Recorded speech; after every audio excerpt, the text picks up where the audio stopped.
আল্লাহ রাসূল শুয়ে আছেন প্রেমের বাগানে। আল্লাহু আকবার বলবেন না? আল্লাহ রাসূল শুয়ে আছেন প্রেমের বাগানে। বলেন, আল্লাহ রাসূল শুয়ে আছেন প্রেমের বাগানে। নবীর নাম শুনি গানে, তারে দেখিনি জীবনে। নবীর নাম শুনি গানে, তারে দেখিনি জীবনে। নবীর দেখতে মন চায় না? সবাই বলেন, দেখতে মন চায় না? কার কার দেখতে মন চায় না? হাত তুলে দেখান। আপনারা ওয়াজ শুনতেছেন না? আপনারা তালে আছেন, আপনারা তালে আছেন, তালে আছেন। তাল থাকলে হবে না, দিল মন চোখটা ওয়াজের দিকে থাকতে হবে। আমরা সবাই নবীকে দেখতে চাই, বলেন ঠিক কিনা?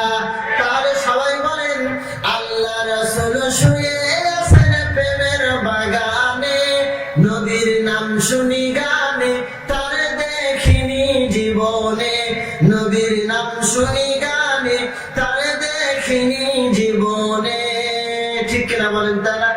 ওরে নীল আকাশের তারা, করছো কেন নড়াচড়া? ও তুমি আকাশে থাকিয়া বুঝি দেখছো নবীকে।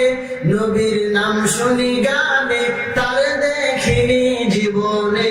নবীর নাম শুনি গানে, তারে দেখিনি জীবনে। মহাব্বতের কথা বলতেছিলাম।